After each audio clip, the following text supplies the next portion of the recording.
buriya ku mutima w'Imana hariho umwana wa Hana mu gihe Penina, mu gihe Erukana, mu gihe abaturanyi, mu gihe injajwa za karitsiye, mu gihe injajwa zirepeta, mu gihe injajwa zisenga zari zifite ubujajwa zirimo zibara ngo ntazabyara. Ku mutima w'Imana hariho umuhungu witwa Samweli. Ndafashijwe nukuri.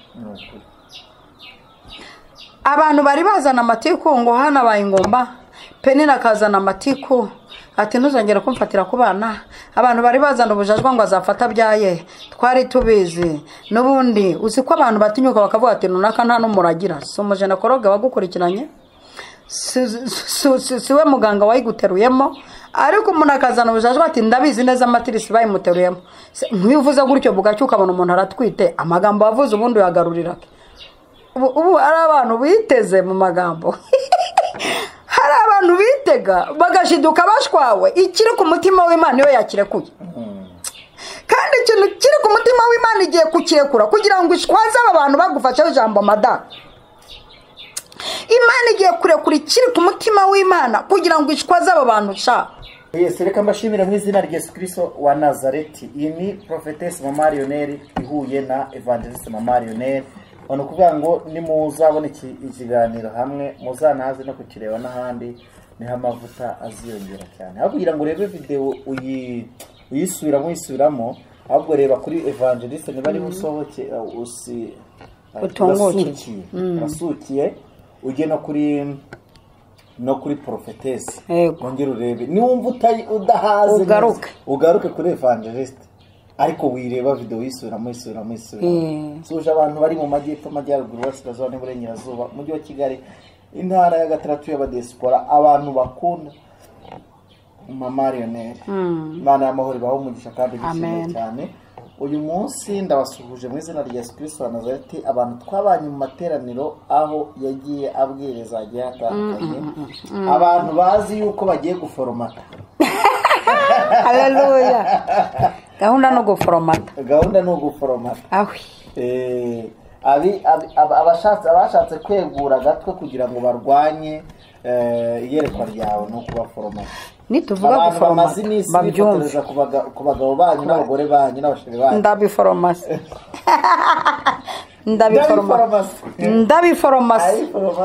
Ariko rero ni muhangane duforomate. Nukuri. Nukuvuga ngo umuntu ugutwaye aha. Dukora abantu badutwara hano. Aho kugira ngo atekereze imishinga y'ejo hazaza akagutwara. Nawe uforomate. Uforomate kabisa. Uforomate mu izina rya Yesu. Aha, reka dusuhuze rero babantu b'intwarane. Babandi bakabura gushira comment. Umunyamakuru. Yaceceka hari ujya kuryoherwa akabara kuvugiyemo. Nabo bari hano bavuga. Nuko atari bo wabicaza. Noneho umunsi ndikumva nabyukanye amavuta ariko icyo ngiye gukora ngiye guhunga kugira ngo basi nakwanduza mbahe rwa rugari amavuta maze n'iminsi mayi nkada yego desi maze iminsi amavuta ariko mumare no kuri pe nidire tujye tunashimira yego maze iminsi amavuta murakoze cyane nabo kandi bambwire nimba ari iyi video mperutse na uploadinze ku cyumweru yego cyumweru abwirije muri Patmos itanyishyira yego ira video nanjye ubwanjye sindi kwihanga wari wigize isusa ewa wari wigira ibamba ukumva ugiye kururira ukumva ugiye kururira umuntu wese ukushyira mu kanwa agahita gukira ukarura donc maze iminsi ngera mu kanwa k'abantu nkarura maze iminsi narigize ibamba hari ibintu n'abasaza nkabana bagufashe ariko ngenge ntangara yakandikira ntazo n'ikwana hano n'ijambo ry'Imana ko nabonye umusaza utinyuka tabuzukuru tabakwe atinyuka akavuga ngo ngengo ibiri abintungu kandi nawe mu gihe yego hari ibyo yakoraga tubikrititse twakuramo amakosa menshi yego gufasha ngo amashereka y'umupfakazi wagize ngateranya n'ampuza y'intuntu vanga ugasanga nyine nawe nyine hari utuntu agenda avuga ukavuga uyu muntu nari hamwe n'ibyo byose rero turamubabariye nawe udakoze. Abantu bakunda Mama Lionel ni ukuri kw'Imana inshuti zanjye, inshuti za Mama Lionel, Imana ibaha umugisha kandi bishimire cyane. Ni ukuri. Ariko si ubundi muraho neza mubyeyi? Muracyabaho mwoka byaramwe? Turiho kandi turahumeka turashimira Imana. Nimukomeze mubeho nta gupfa guhari kuko n'imegeri zanze gupfa muri iyi minsi. Aho rero usibi n'ibiki noneho uzanye noneho TikTok yanjye kuko n'imegeri kwezi kwa kane gushize nta megeri mbonye kandi niho zapfaga. Hari abantu banyandikiye barambaza ngo ariko se ngo aka TikTok wagakoze kubera yuko ukorana na Mama Lionel cyangwa wagakoze kubera ko kari kagufashije? Byose ni byose ariko se abantu kuki babaza ibyo babona. Nose reka nkubwire n'ubwa mbere nari nkoze TikTok ikagira 40 na erega naje tuvugisha ukuri 42 bigiye kuzo erega n'ijana bizagira merega biterwa namwe mudukurikiye. Icyo ni kimwe. Icya kabiri nanjye n'ubwa mbere nari nkoresheje aka video nkavanya ahandi hantu. Yego bitewe nuko nagakunze erega buriya gufata umutungo wawe ukawushiramo undi mutungo yego nabwo ni ikindi kintu. Nandi mavuta cyane reka tugusaba usenga Imana utubwire icyo umwami ashize ku mutima wawe amaca no karabira. Mana turagushimiye ni wowe udutunza Nyagasane, tubeshejweho nawe. Niyo hari umuntu ugize icyo afite umuteramo kubiduha kuko ari wowe utubeshejeho. Waratubaniye turabibona, twararwaye uraturwaza uranadukiza, twarunamye uratwegura, twaricajwe uraduhagurutsa, twaracecekeshejwe uduha ijambo. Aleluya, habwa icyubahiro. Tugiye kuvuga ibintu tutarazwe n'ababyeyi. Ni wowe wabonye ko turabo kwizerwa utugabira umurimo wawe, ariko nawe ubanje kubona koko turabo kwizerwa.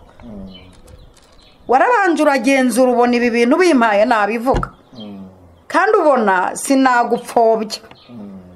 Niyo mpamvu nzakuvuga ningeraho ku murongo w'uko wera nzavuga kwera kwawe mu bakomeye n'aboroheje. Ningera ku murongo uvuga gukomera nzavuga gukomera kwawe n'imbere ya Farawo magera. Ningera kugutabara nzavuga uburyo utabara ugatabara naho batagutabaje, kubera kubona ari ngombwa ko uri umutabazi. Ni naryo mu mazina ufite niryo ririmo uri umutabazi. Uwiteka no mutabazi wanje. Noneho uhabwe icyubahiro nanone, kuko impamvu yo kuguha icyubahiro kuri jye irafatika. Hari abantu bakikwimye barakiha bashaka ko n'amazina yabo azamuka, ariko jewe sindi muri uwo mubare. Ndi mu mubare w'abantu bagomba kuguha icyubahiro. Ugomba ukwicyubahiro kuko utubeshejeho, ukwicyubahiro kuko uradutunga, ukwicyubahiro kuko ni wowe udufite mu kiganza, uratwambaye, uradukenyeye. Urakoze, ndagushimiye kuri Imana ibikora. Bisenze shima mu izina rya Data wa twese Umwana n'Umwuka Wera. Amen, amen, amen. Umugisha Imana bishimye cyane. Haleluya. Amen. Ikaze rero mu kiganiro cy'uyu munsi Imana umugisha kandi yobore intambwe y'uburenge yawe. Abantu badukurikiye ndetse bakanadukurikirana ndabashuhuje mbikuye ku mutima. Hirya yo kubasuhuza ndanabashimira nabyo mbikuye ku mutima. Intambwe mutera kugira ngo nanjye mu nkurikirane, ndanezerwa mbona buri mwanya mu nkurikirana binyereka ko rwose muzamuye iby'Imana yashyize muri yewe. Imana ibaha umugisha mwinshi cyane. Uko mwandika muri komantere zanyu mwese mpora mbisoma nkanishima nkabona ko turi kumwe, kandi uko mugumya gupyonda kuri subscribe mba mbizi neza ko muzamuye iyi channel munanzamura, kandi mukomeze mugire courage. Nabyo Imana izabibahembera no muri mutoroshye. hari igihe umuntu abona byoroshye kandi ukabona ntibyoroshye. Ni akantu bakora gato gutya gusa, ariko ibitekerezo n'imbaraga bigusunika kugakora bikaba biragoye. Ariko ndagushimiye wowe uyu munsi ufashe umwanzuro wo kunkurikira. Mfite ubuhanuzi bwawe kandi mfite ijambo Imana ishyize ku mutima wanjye kugira ngo nkubwire kandi nkuremo umutima. Bibiliya iravuga ngo muri Yeremiya igice cya 29 umurongo wa 11, Bibiliya iravuga ngo erega nzi ibyo nibwira nzabagirira, ni amahoro si ibibi, kugira ngo mbareme umutima w'ibyo muzabona hanyuma, niko Uwiteka avuga. Imana ishimwe cyane. Niko Bibiliya ivuze. Ariko noneho Bibiliya ivuze gutya, jewe nkaba nshaka ko tuganira ku ijambo rivuga ngo Imana irashaka kuduha ibiri ku mutima wayo. Jambo riryoshye cyane. Iyi Mana yo mu ijuru, nituvuga Imana utandukanye imwe y'Abanyarwanda. Hari Imana ngo y'Abanyarwanda, Imana y'u Rwanda nyine. Hari izo za Ryangombe zo mu Ducuma hirya iyo. Hari n'izo muri no minsi abantu bafite bazanye muri envelope bakuye hakurya. Si izo nshatse kuvuga. Genda shaka kwivugira Imana yarebye ibona ko Abisiraheli bagomba kuva mu buretwa bwa Farawo, igafata icyemezo ikavuga ati yewe ikiri ku mutima ni ukugirira abantu banjye neza. Donc Farawo afite akavuyo, arimo arabica, arimo arabakoresha uburetwa, arimo arafata n'abantu bakuze akabajujubya akabakoresha ibintu bitajyanye n'imyaka bafite, arimo arafata abana akababikamo ihungabana hamwe bireba bakibura. Ariko jewe Uwiteka wundi mu gihugu cyo mu ijuru ndashaka guha abantu ibiri ku mutima wanjye. Ni naryo jambo ngufitiye aya masaha. Imana irashaka kuguha ibiri ku mutima wayo. Imana ishimwe cyane, ariko ishimwe cyane. Gahunda ifite yo irashaka kuguha ibiri ku mutima wayo, kuko ku mutima w'Imana hagiye kuva ibintu bigiye kukomora, bigiye kukuzamura, bigiye kugutuza, bigiye kuguhagurutsa, bigiye kukwicaza, bigiye kugutambagiza. Ku mutima w'Imana hari ibintu bigiye kuvaho. Wowe unkurikiye aka kanya, hari ibintu iri gutekereza igiye kugukorera biri ku mutima wayo. Kandi impamvu igiye gukora ibiri ku mutima wayo nuko hari ibiri mu mitima y'abantu byagukoreweho. Hari ibintu biri ku mitima y'abantu bakoresheje kuri wowe, iranabarekarega. Yuzi ko yanabaretse. Hari ibintu bakoresheje bivuye ku mitima yabo, ibi bihoreye. Nayo yicara ahantu iravuga iti mbaye nkuretse hakanya gato, mbaye nkuretse. Gusa mbaye nkuretse, ariko nubwo nkuretse uri ku mutima wanjye, mbaye nkuretse akanya gato. Mbega bisinagogi ya Satani babanze bagucunaguze bakore biri ku mitima yabo. Abakurwanya bavuze kuri imbwa babanze bakora ibintu biri ku mitima yabo. Jewe Uwiteka mbaye nkuretse akanya gato, ariko ari ikintu kiri ku mutima wanjye.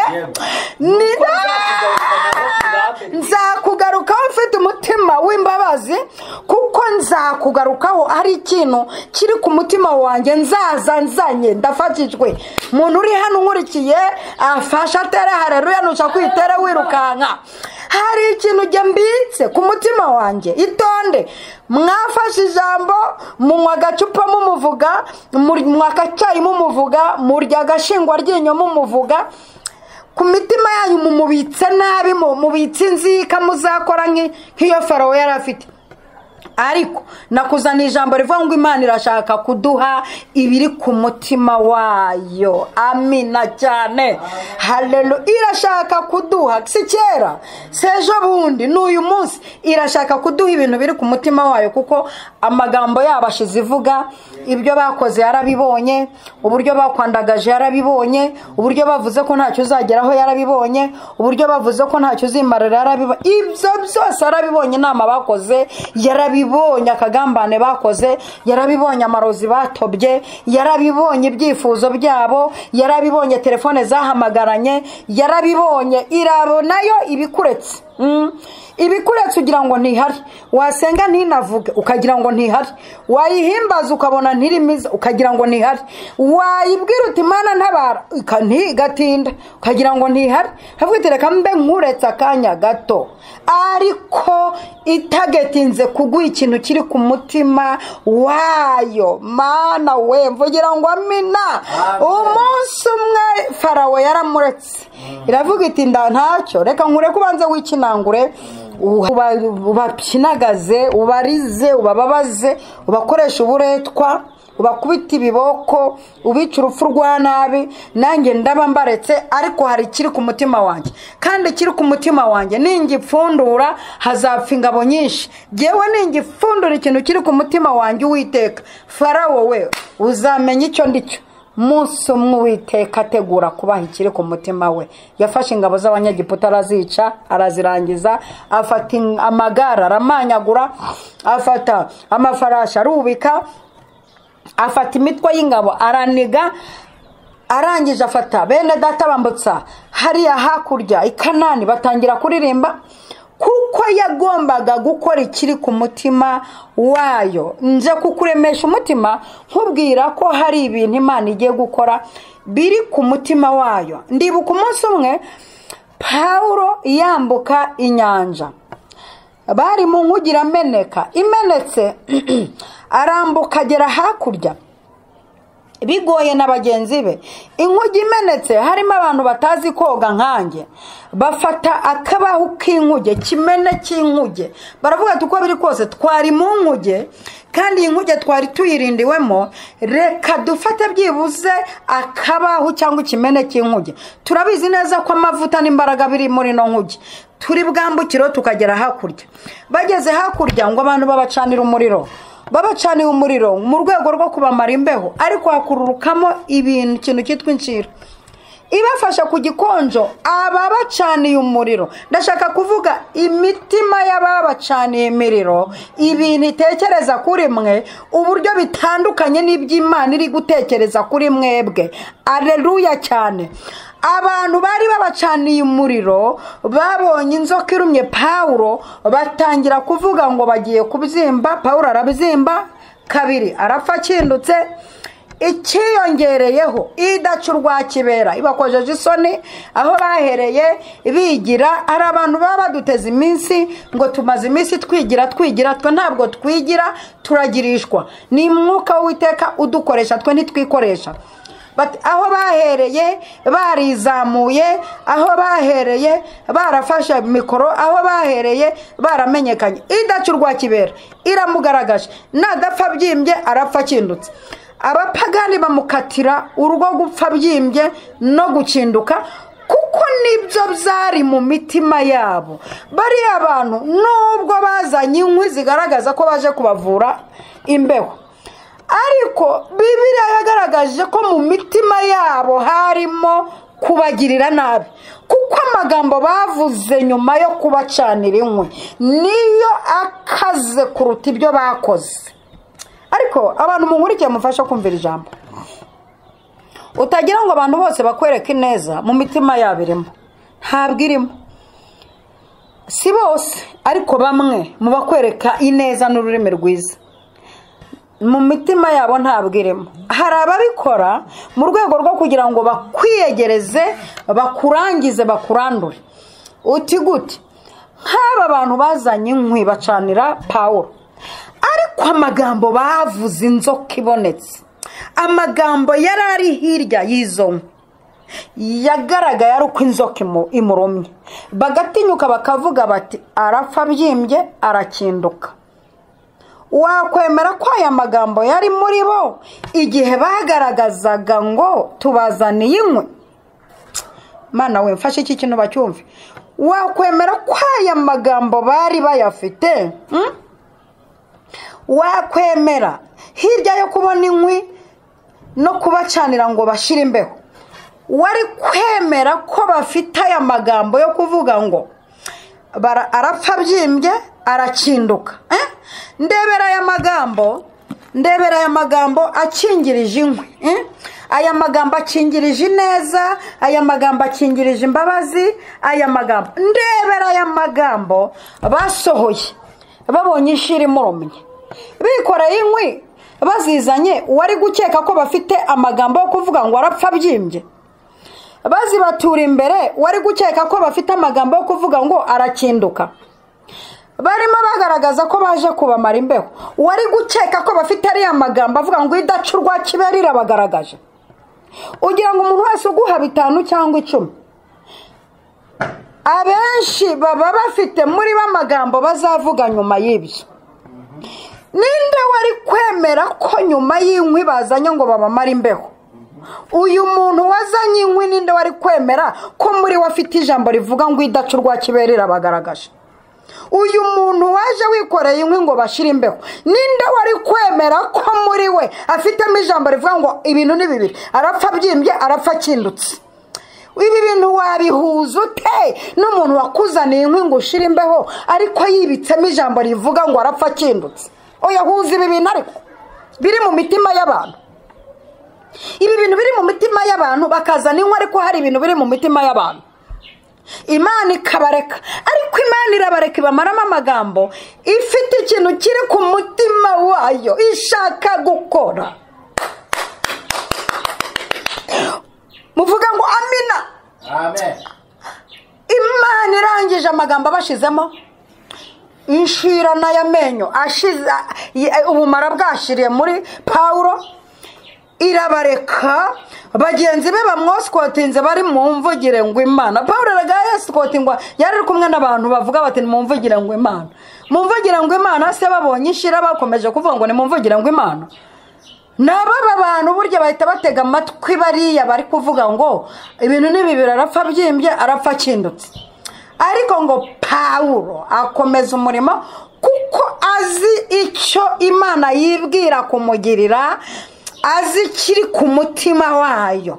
Mu kanya gato ngo bategereza ko abyimba araheba, bategereza ko akinduka araheba, kuko Imana irashaka kuduha ikintu kiri ku mutima wayo. Nibwo butumwa mfite aka kanya kubabwirira icyarimwe ko Imana ifite gahunda yo kuguha ikintu kiri ku mutima wayo. Yarababonye abantu mubana, yarababonye abo musengana, yarababonye abo muturanye, yarababonye abo mugendana, yarababonye abavuga ko bagukunda, yarababonye abavuga ngo nimumvugire ngo Imana, yarababonye.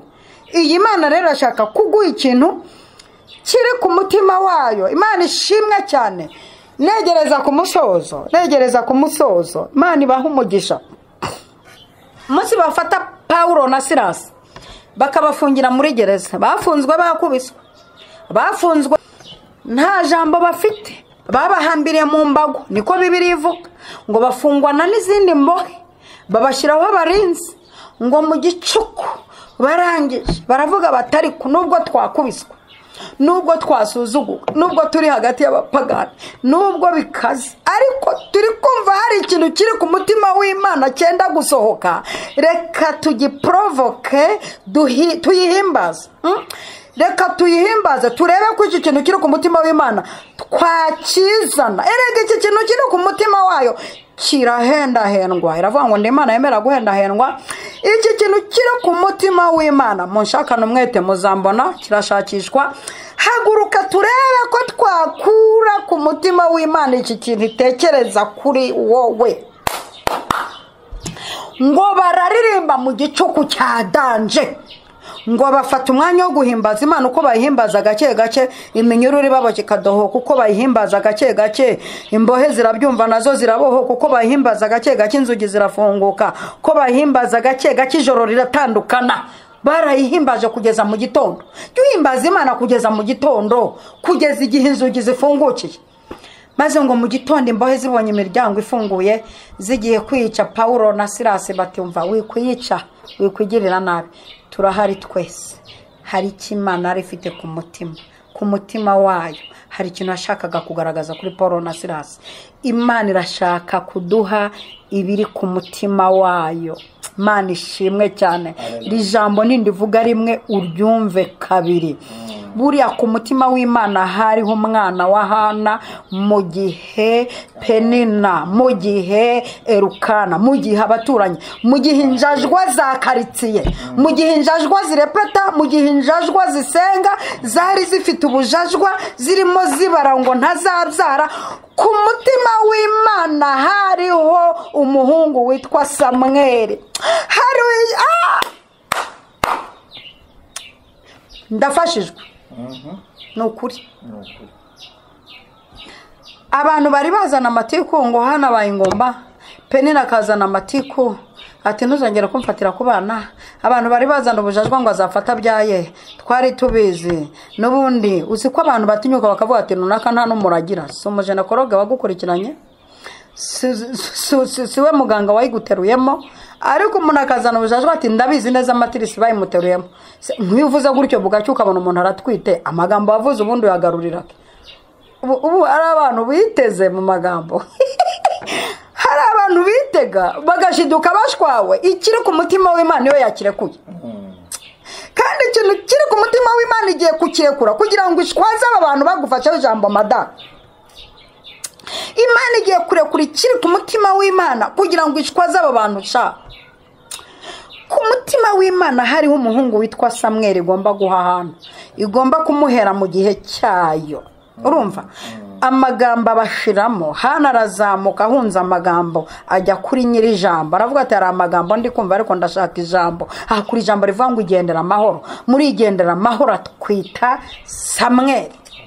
Imana irashaka kuduha ibiri ku mutima wayo, nibwo butumwa mfite nonaha, irashaka kubiduha. Haleluya, amen. Ubusigiye atwitaga Samweli agakubitamo mariniyeri, abavuze ko atazabyara ntibasebye.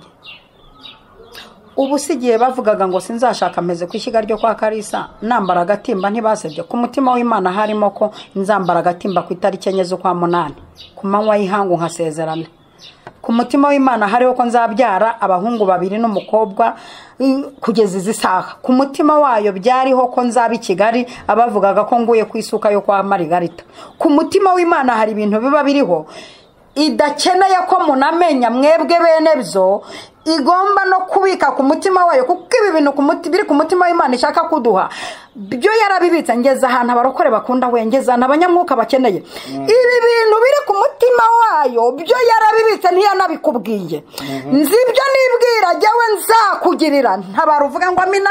Ibi bintu biri ku mutima wayo ntiyigeze bikubwirira mu butayu, ntiyigeze ituma umuhanuzi, ntiyigeze ituma bamenya.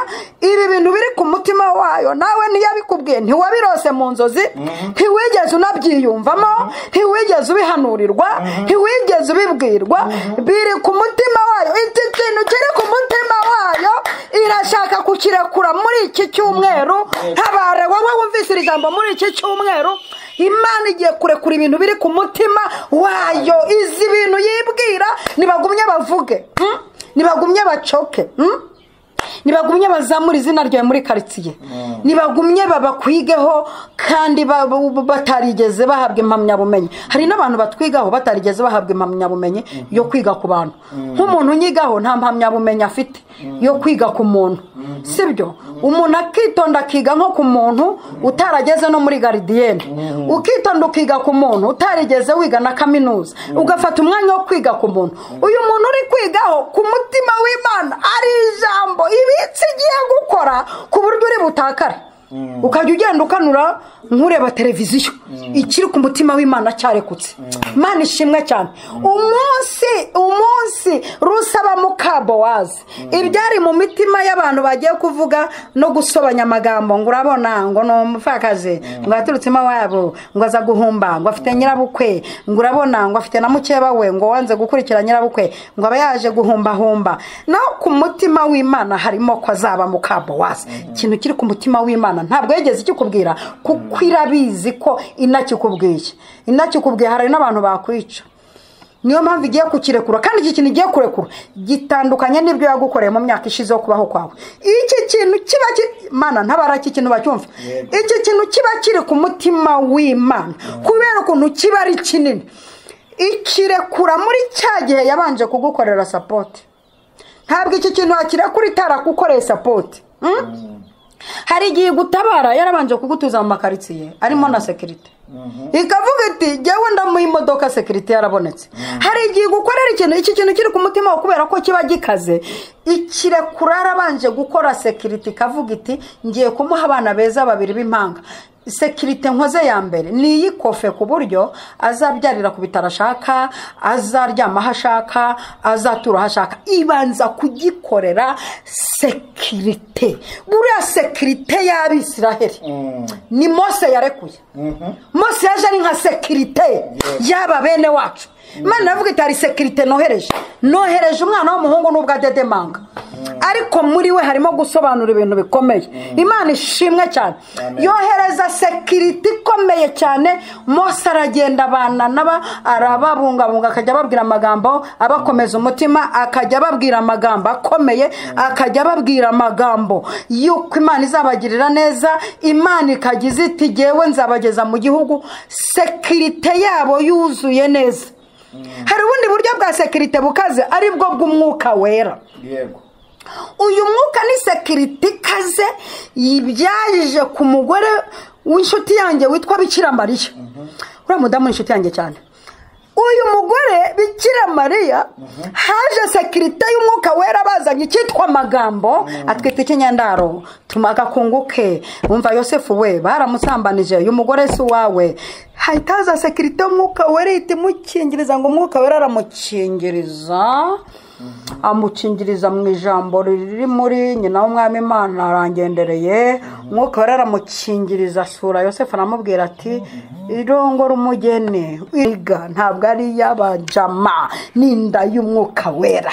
Umwuka wera itakora security ku mutima w'Imana harimo ko atwita umucunguzi uzaza gucungura abantu. Ikiri ku mutima w'Imana igiye kukirekura we irakirekuye no hasi abantu bavuga bati turacecetse. Hari ukuntu Imana ikora ikintu abantu bagatera rivanse. Reka mvuga umugabo umwe, reka mvuga umuntu umwe tumbwiza ukuri wapfuye ndabizi upfa mbere. Umugabo umugore baje bamushinja. Umwigisha tumufasha sambana kandi itegeko rivuga ko azicishwa amabuye. Umwige hari cyari ku mutima wa Yesu. Ngo arunama gake arandika kiri ku mutima hari ukuntu anacyandika aracyandika bivuza ngo utarakoze icyaha mutera ibuye.